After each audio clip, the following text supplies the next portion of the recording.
이 상월 선생. 나에게 자본론을 안내해준 선생이 박소심이라면 고리끼의 어머니와 홍루몽을 소개해준 사람은 상월 선생이었다. 상월 선생은 육문중학교의 어문교원이었다. 상월 선생이 육문중학교의 교원으로 부임되어 온 얼마 후였다. 베이징 대학 영문학부를 졸업한 새 어문교원이 학교에 도착했다는 소식을 듣고 우리는 모두 어문 시간을 기다렸다. 그러나 신임 교원을 맞이하는 우리의 마음속에는 한 가닥의 불안도 없지 않았다. 교육청이 특무를 어문교원으로 배치했으면 어쩌나 하는 생각이었다. 교육청이 파견하는 육문중학교 교원들 가운데는 군벌당국에 매수된 불순분자들이 적지 않았다. 당시는 장학량이 장개석의 지령에 따라 만주 땅에 국민당 깃발을 날리기 시작한 지 얼마 안 되는 때였다. 장개석의 특무조직들이 벌써 심양으로부터 길림에까지 손을 뻗치고 있었다. 국민당의 졸개들이 아직 육문중학교를 완전히 자기네 수중에 장악하지 못하였지만 혁신 사상이 강한 이 학교 교직원 학생들의 움직임은 언제나 군벌과 그 앞잡이들의 주시 속에 있었다. 이런 때에 새 교원이 배치되어 왔으므로 학생들은 신경을 잔뜩 도사리고 어문 시간을 기다리지 않을 수 없었다. 상월 선생은 단 한 번의 강의로 학생들의 경계심을 해소시켜주고 우리의 인기를 독점하였다. 그는 120회에 달하는 홍루몽의 방대한 줄거리를 1시간 사이에 다 소화시켰다. 본질을 추리고 거기에 중요한 생활 세부들을 끊임없이 섞어가며 이야기를 펼쳐나가는 솜씨가 얼마나 세련되었는지 우리는 그 소설이 가지고 있는 생리와 가부장적 전통이 지배하는 한 귀족 가문의 조락 과정을 순간에 완전히 파악할 수 있었다. 상월 선생이 수업을 끝내고 교실에서 나가자 학생들은 육문중학교에 보배가 굴러들어왔다고 하면서 환성을 올렸다. 그런데 선생이 홍루몽의 내용에 대해서는 많이 말하면서도 그 소설을 창작한 작가에 대해서는 적게 소개하였다. 그래서 나는 다음날 운동장 둘레를 산책하는 상월 선생을 찾아가 홍루몽의 저자 조설군에 대해 구체적으로 이야기해달라고 부탁하였다. 선생은 시간의 부족으로 하여 작가의 경력은 생략하고 지나갔는데 내가 그런 요구를 하는 것은 응당한 일이라고 하면서 조설군의 생애와 집안 내력에 대하여 상세하게 설명해 주었다. 선생의 설명이 끝난 다음 나는 그 자리에서 작가의 출신과 작품의 기급적 성격 간의 호상관계를 두고 몇 가지 질문을 하였다. 상월 선생은 그 질문에 대해서도 명쾌한 해답을 주었다. 선생은 자기의 개인적인 소신이라고 전제를 두면서 작가의 출신이 작품의 기급적 성격에 영향을 주는 것은 사실이지만 그 성격을 규정하는 절대적인 요인은 출신이 아니라 작가의 세계관이라고 말하였다. 그 신뢰로 그는 바로 조설군을 들었다. 그가 강희제의 특별 대우를 받는 귀족 가문에서 태어나 부유한 환경 속에서 자라났지만 분계기에 있는 봉건 중국의 내막과 그 멸망의 불가피성을 형상적으로 보여줄 수 있은 것은 세계관이 진보적이었기 때문이라고 말해주었다. 그날 상월 선생은 나에게 이런 말을 하였다. 성주 학생이 오늘 나를 찾아온 것은 아주 잘한 일이다. 의문되는 것이 있거나 해명하고 싶은 것이 있을 때에는 주저하지 말고 지체 없이 교원의 방조를 받아야 한다. 그것이 과학을 탐구하는 데서 학생이 가져야 할 자세이다. 때와 장소에 구애되지 말고 질문을 많이 제기하라. 나는 질문을 많이 하는 학생들을 좋아한다. 질문을 많이 하라는 상월 선생의 그 말이 나의 마음을 끌었다. 원래 나는 소학교 시절부터 질문을 많이 하는 학생으로 알려져 있었다. 육문중학교에 와서도 질문을 많이 하여 교원들을 성가시게 굴었다. 상월 선생은 자기에게 홍루몽도 있고 조설군의 양력을 발치해 놓은 자료집도 있으니 보고 싶거든 아무 때나 와서 가져가라고 하였다. 이렇게 되어 나는 첫 손님으로 선생의 숙소를 방문할 수 있는 행운을 지니게 되었다. 우리 할아버지는 늘 학생이 선생의 집에 들락날락하는 것은 장려할 만한 일이 못 된다고 말씀하였다. 소당에서 동몽선습 같은 것을 배우며 성장한 구세대의 인물들은 말할 것도 없거니와 신식 학문의 도구로 계명을 했다는 어른들 가운데도 우리 할아버지와 같은 주장을 하는 사람들이 많았다. 학생이 선생의 뒷생활을 자주 엿보게 되면 스승을 신비스럽게 대하지 않는다. 선생은 언제나 학생이 스승을 밥도 먹지 않고 오줌도 누지 않는 신선처럼 생각하게 만들어야 한다. 그래야 교권을 세울 수 있다. 그러자면 병풍을 치고 살아야 한다는 것이 할아버지의 지론이었다. 할아버지는 우리 아버지가 어린 시절에 소당 공부를 할 때부터 그런 생각을 가지게 되었다고 말씀하였다. 아버지가 다니던 순화소당에 김지성이라는 이름을 가진 훈장이 있었다. 그 훈장은 술이라면 감투가 벗어진 줄도 모르는 애주가였다. 그는 사후리 몰다하게 접장, 지금의 학급반장, 접장을 하는 우리 아버지에게 술심부름을 시키었다. 처음에는 아버지도 거분거분 훈장의 부탁을 들어주었다. 그런데 그 훈장이 술에 취해서 집으로 돌아가다가 도랑창에 쓰러진 것을 보고 난 다음부터는 생각을 달리하게 되었다. 어느 날 훈장은 대병 한 개를 우리 아버지의 손에 쥐어주며 또 술을 사달라고 부탁하였다. 서당문을 나선 아버지는 바위떨에 대병을 던져 박살내고 훈장한테 돌아가 범한테 쫓기다가 돌에 넘어져 술병을 깼다고 거짓 보고를 하였다. 훈장은 그 소리를 듣고 어이가 없어 허허, 백두산 범이 만경대까지 내려왔나. 형제기가 나한테 대포를 불 지경이 되었으니 내 꼬락서니가 얼마나 추접스럽게 보였을까. 너희들한테 술심부름을 시킨 내가 잘못이지 하였다. 그 후부터 훈장은 술을 끊었다. 훈장은 술과 결별하였지만 아버지의 머리에는 개울창에 쓰러져 술래를 풍기던 선생의 모습이 깊이 새겨지게 되었다. 병풍을 치고 살아야 교권을 유지할 수 있다는 할아버지의 지론은 이런 사연에 바탕을 두고 있었다. 나는 상월 선생이 병풍을 칠 사이도 없이 아직 그 누구에게도 개방해 보이지 않았다는 선생의 생활 중심으로 붕덩 뛰어들었다. 선생의 소가에는 수백 권의 책이 꽂혀 있었다. 그것은 내가 그때까지 보아온 소가들 중에서도 가장 풍성하고 이채로운 소가였다. 상월 선생은 책부자였다. 그 소가에는 영문으로 된 소설책들과 전기문학 작품들도 많았다. 나는 그 소가 앞에서 점처럼 발길을 뗄 수 없었다. 이 소가의 지식을 다 섭취하면 대학을 하나쯤 더 다닌 것으로 되지 않을까. 상월 선생이 육문중학교에 온 것은 나를 위해서도 얼마나 다행한 일인가. 나는 이런 생각에 잠겨 손에 잡히는 책을 닥치는 대로 뽑아보다가 선생에게 물었다. 실례이지만 선생님, 이 소가를 갖추는데 몇 해나 걸렸습니까? 상월 선생은 입가에 미소를 짓고 소가 앞에 다가와 내 얼굴을 바라보았다. 한 10년쯤 걸린 것 같아. 이 책들을 다 읽는 데는 얼마만큼만 시간이 걸릴 것 같습니까? 부지런하면 3년, 게으르면 100년. 선생님, 3년을 기한으로 제가 이 책들을 다 읽는다면 저에게 소가를 개방해 주시겠습니까? 개방하지. 그런데 조건부가 있어. 책만 빌려주신다면 어떤 조건부든지 다 접수하겠습니다. 다른 게 아니고 성주가 장차 작가로 되어야 한다는 조건부야. 나는 오래전부터 프로레타리아 혁명에 이바지할 수 있는 작가 후비를 한두 명 키우려고 했는데 성주가 그 후비 중에 한 사람이 될 수 없겠는가 하는 거요. 선생님께서 그렇게까지 저를 믿어주시니 고맙습니다. 사실 전 문학 과목을 특별히 사랑하고 작가라는 직업에 대해서도 몹시 동경하고 있습니다.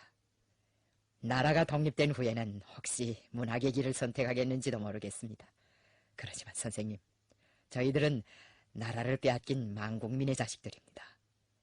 저희 아버지는 나라를 찾으려고 한평생 고생하다가 세상을 떠나가셨습니다. 저는 아버지의 뜻을요, 장차 독립투쟁에 몸을 바치려고 결심했습니다.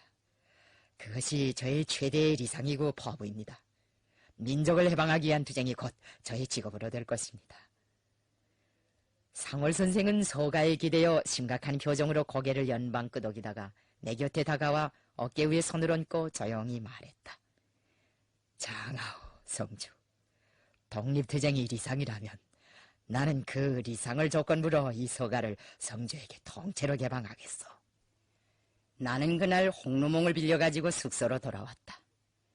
상월 선생이 나에게 두 번째로 빌려준 책은 장광자의 소설 압록강가에서와 소년방랑자였다. 나는 이 두 소설을 매우 흥미있게 읽었다. 리맹한과 운고라는 조선의 청춘 남녀를 주인공으로 내세운 소설 압록강가에서는 특히 나에게 잊을 수 없는 인상을 주었다. 그 후에는 고리끼의 어머니를 빌려보았다. 우리는 이렇게 책과 문학을 통하여 특별한 인연을 맺게 되었다. 상월 선생은 내가 요구하는 책이면 무엇이든지 다 빌려주었다. 자기 서가에 없는 책은 품을 내어 다른 데 가서 구해다 주었다. 선생은 책을 알선해주는 대가로 나에게서 덕후감을 꼭꼭 들어보곤 하였다.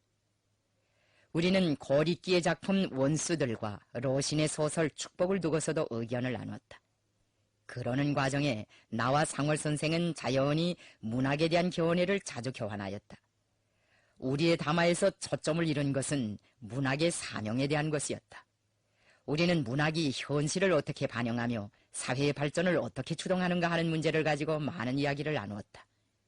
상월 선생은 문학이 인류를 지성애로 인도하는 등불이라고 하였다.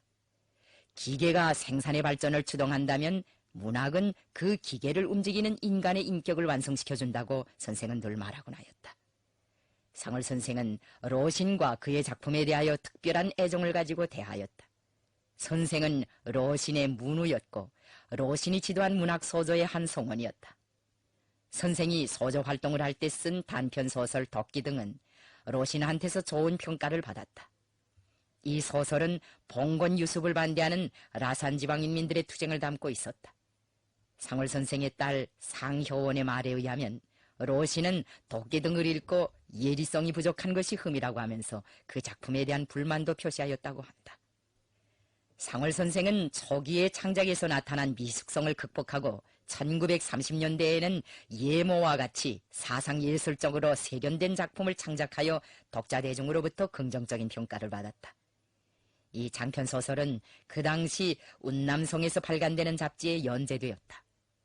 1980년대에 중국인민문학출판사에서는 예모를 단행본으로 발행하였다. 상월 선생은 예모, 덕기 등 외에도 장편소설 창과 개문제를 창작하여 독자들에게 선물하였다. 선생은 교육사업에 종사하면서도 작가적 사색을 한시도 중단하지 않았다. 선생이 초기에 나를 문학의 길로 인도하려고 생각한 것은 결코 우연한 일이 아니었다. 나는 상월 선생한테서 진덕수 손집까지 빌려다 보았다. 진덕수는 중국 공산당 창건자의 한 사람이며 중국 땅의 실권을 장악하고 있던 사람이었다. 상월 선생은 처음에 그 책을 잘 빌려주지 않으려고 하였다. 자칫하면 진덕수의 우경적 투항주의 노선에서 나쁜 영향을 받을 수도 있다는 것이었다. 선생은 자기가 베이징 대학을 다니기 전에 진덕수가 그 대학에서 문학부장으로 활동하였는데 많은 교직원 학생들이 그가 자기네 대학 출신인 것을 자랑거리로 여기고 있었다고 하였다. 솔직히 말하면 나도 한동안은 진덕수를 숭배하였어. 그가 발간한 신청년 잡지와 그의 초기 논문들을 보면서 자기도 모르게 반해버렸다랬지. 그런데 지금은 진덕수에 대한 나의 견해에도 변화가 생겼어. 상월 선생은 이렇게 고백하면서 오사운동 시기와 공산당 창당 초기 그렇게도 많은 사람들의 사랑을 받던 진덕수의 인기가 여지없이 폭락된 것은 그가 우경기회주의 노선을 제창하였기 때문이라고 말하였다. 진덕수의 기회주의적 어요는 농민 문제에 대한 입장과 태도에서 가장 우심하게 나타나고 있었다. 스탈린은 벌써 1926년에 농민은 중국의 반제국주의 전선에서 기본 역량이며 노동계급의 가장 주요하고 믿음직한 동맹군이라고 지적하였다. 그러나 진덕수는 농민을 경시하였다.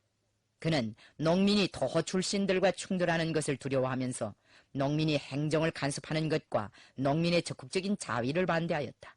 한마디로 말하면 농민투쟁을 제한하려고 하였다.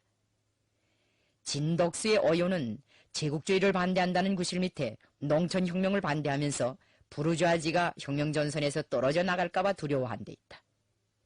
그의 투항주의적 노선은 오히려 혁명에 대한 부르주아지들의 배신을 조장시키는 결과를 빚어냈다. 이것이 진덕수에 대한 상월 선생의 견해였다.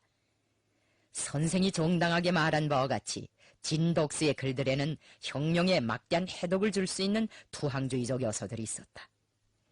나는 진덕수 손집을 읽은 다음 상월 선생과 함께 농민 문제에 대한 견해를 나누기 위한 장시간의 담화를 하였다. 그 담화 과정에서는 조선혁명과 중국혁명에서 농민 문제가 차지하는 위치의 공통성은 무엇이며 차이점은 무엇이겠는가? 농민 문제에 대한 레닌의 전략에서 참고할 점은 무엇인가?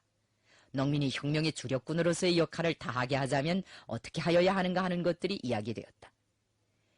나는 농사가 천하지 대본인 것처럼 농민을 천하지 대군이라고 보아야 하지 않겠는가고 하였다.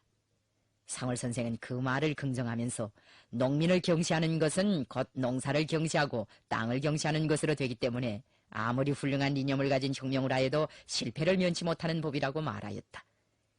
선생은 진덕스의 오요가 바로 이 리치를 망각한 데 있다고 부언하였다. 나는 이런 담화까지 하고 나서 상월 선생이 공산주의자라는 것을 확신하게 되었다. 동시에 상월 선생도 내가 공청활동을 하는 사람이라는 것을 알게 되었다. 선생의 감수성과 판단력은 놀라울 정도였다. 상월 선생은 1926년에 중국 공산당에 입당하였다. 고향에서 농민운동을 지도하다가 국민당 반동군벌에게 체포된 선생은 절강성 육군 감옥에서 1년 남짓하게 갖은 고초를 다 겪었다. 그 후 그는 조선인 군의의 도움으로 보석 추록한 후 사중무라는 이름으로 변성명을 하고 만주지방에 와서 초도남이란 사람의 소개를 받아 길림육문중학교에 입직하였다.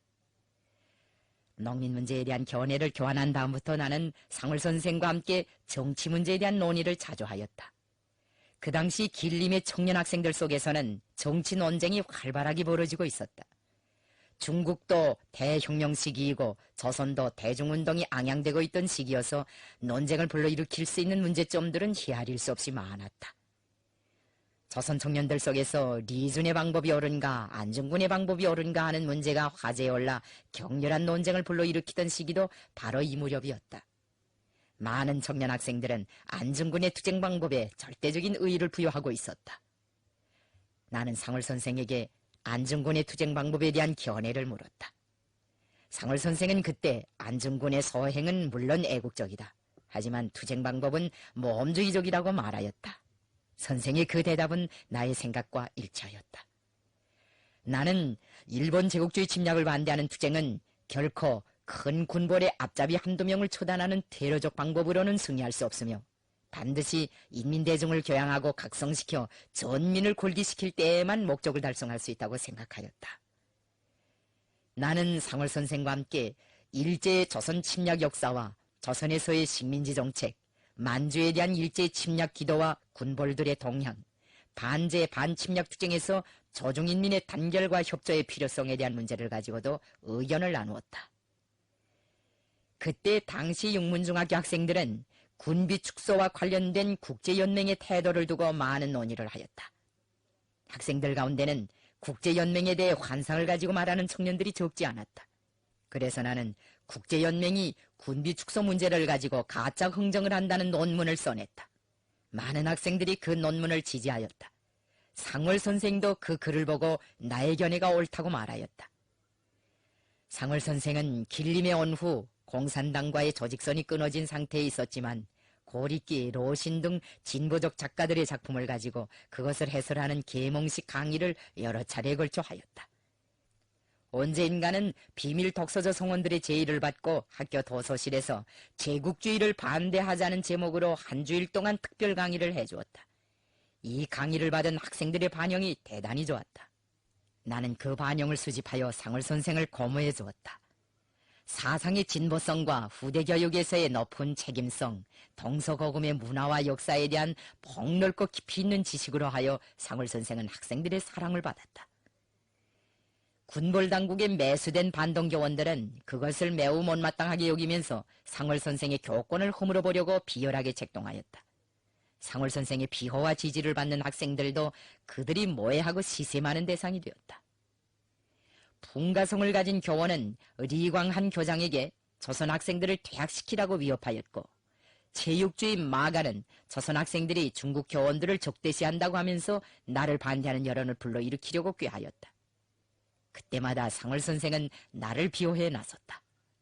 영어 교원도 새 사조를 지향하는 학생들을 적대적으로 대하였다. 그 교원은 사대주의 사상이 골수에까지 꽉 들어찬 사람이었다. 그는 동양 사람들을 깔보다 못해 서양 사람들은 음식을 먹을 때 소리를 내지 않는데 중국 사람들은 소리를 몹시 낸다고 하면서 그것은 미개한 표현이라고 하였다. 그는 중국 사람이면서도 서양인처럼 행세하였다. 그가 동양 사람들의 후진성을 두고 야비한 말을 너무도 많이 하는 것이 우리의 기분을 몹시 상하게 하였다. 그래서 우리는 식당 당번을 서는 날 일부러 우동을 만들어 놓고 식당에 교원들을 초대하였다. 뜨거운 우동을 먹다 나니 그날 식사 시간에는 온 식당 안에 후루룩 후루룩 하는 소리가 가득 찼다. 영어 교원도 후루룩 후루룩 하는 소리를 내면서 우동을 먹었다. 선생이 입으로 불면서 힘들게 음식을 먹는 모습을 보고 학생들은 식당이 떠나가게 웃었다. 영어 교원은 학생들이 자기에게 골탕을 먹이려고 일부러 우동을 만들었다는 것을 간파하고 얼굴이 시뻘개서 식당에서 달아나 버렸다. 그 후부터 그는 동양 사람들을 모독하는 말을 더는 하지 않았다. 그 선생이 사대주의를 너무 하기 때문에 육문중학교 학생들은 영어 수업에 열의를 보이지 않았다. 상월 선생에 대한 반동 교원들의 압력은 1929년에 들어와서 더욱더 우심해졌다. 한 번은 상월 선생이 체육은 선수 번위로 하는 것보다 군중화할수록 좋다는 선전을 하였다. 그것은 학교 운동장에 있는 농구장을 선수들만 독점하는 현상을 염두에 두고 한 말이었다. 이것을 못마땅하게 여긴 불량 선수들은 방과 후 숙소에서 교사로 돌아오는 상월 선생에게 폭행을 가하려고 무리로 달려들었다. 나는 공청원들과 반제청년 동맹원들을 발동시켜 불량 선수들의 폭행을 미연에 저지시키고 그들을 되게 꾸짖어 쫓아버리었다. 마체육주임이 졸개들을 잘 길러냈군. 볼거지만도 못한 녀석들. 상월 선생은 꽁무니를 빼는 불량 선수들을 덤덤히 바라보며 이렇게 한탄하였다. 선생님, 너무 놀라실 것은 없습니다. 이것도 계급투쟁의 한 형태가 아니겠습니까? 앞으로는 이보다 더 첨예한 충돌도 있을 수 있다는 것을 각오해야 합니다. 내가 웃으면서 이렇게 말하자 선생은 그 말을 수긍하였다. 그래, 옳은 말이야. 우리는 지금 군벌과의 싸움을 하고 있으니까. 상월 선생은 그 후 교육청의 조치에 따라 부당하게 추락 처분을 받은 학생들의 복교를 위해 투쟁하다가 철직되어 육문중학교를 떠나갔다. 장춘과 가륜지방에 가서 대중조직들의 사업을 지도하고 학교에 돌아오니 권태석이 뛰어와서 상월 선생이 남기고 간 편지를 전해주었다. 그 편지에는 나는 군벌과의 싸움에서 패자가 되어 떠나간다. 그러나 앞으로는 우리가 군벌을 이기게 될 것이다. 조국과 민중의 참된 아들이 되어 한 생을 살기로 결심한 성주의 이념을 위해 나는 어디 가서나 성주에게 다함없는 축복을 보낼 것이다 라는 사연이 적혀 있었다. 이것이 나에게 남긴 상월 선생의 마지막 대화였다. 그 후 나는 상월 선생을 한 번도 만나보지 못하였다. 다만 선생이 1955년에 나에게 보내준 글, 나와 소년 시절의 김일성 원수와의 역사적 관계와 1980년에 보내준 중국 역사 강연을 받아보고 선생이 생전에 있다는 것을 짐작하였을 뿐이다. 나는 그때 그 글을 보고 상월 선생과 함께 조선정세와 만주정세, 일제침략정책과 조정인인의 공동투쟁을 원하던 육문중학교 시절을 회고하면서 너 스승에게 중심으로 되는 마음속 감사를 드리었다. 나는 중국의 지도자들이 우리나라를 방문할 때마다 그들에게 상월 선생의 안부를 묻곤 하였다. 하지만 선생과의 상봉은 아쉽게도 실현시키지 못하였다. 나로서는 옛 제자로서의 도리를 지키지 못했다고 말하는 것이 옳을 것이다. 국경이란 참으로 이상야릇한 것이다. 상월 선생은 베이징에 있는 중국인민대학에서 교수로 활동하다가 1982년에 애석하게도 세상을 떠났다. 1989년에 중국과학원 역학연구소 연구원으로 일하고 있는 상월 선생의 맏딸 상가란이 우리나라를 방문하였고 1990년에는 셋째 딸 상효원이 나를 만나보고 돌아갔다. 상효원은 중국인민대학에서 교편을 잡고 있다. 60년 전에 헤어졌던 스승의 모습을 그 두 딸의 얼굴에서 찾았을 때 나는 기쁨을 금할 수 없었다. 민족이 다르다고 정까지도 달라지겠는가? 사람의 정은 피부와 언어와 신앙의 장벽을 모른다. 만일 육문중학교 교정이 가까이 있다면 나는 그 교정에 만발하는 정량나무 꽃잎들을 한 줌 가득 뜯어주며 이것이 너희들의 아버지가 사랑하시던 꽃이다. 상월 선생과 나는 이 꽃나무 밑에서 자주 만났다 하고 말해주었을 수도 있었을 것이다. 길림을 떠난 상월 선생은 할빈, 상해, 베이징, 한구, 증경, 영하, 연안 등지에서 당사업과 교육사업, 문화사업, 문필사업에 혼신적으로 참가하였다. 한때는 만주성당위원회에서 비서장으로도 사업하였다고 한다. 그는 생애 말년까지 나를 잊지 않았으며 중국의 친근한 진방인 나의 조국 조선민주주의인민공화국에 대한 국제주의적 감정에 충실하였다. 상월 선생의 유해는 지금 베이징의 발보산 열산웅에 안장되어 있다.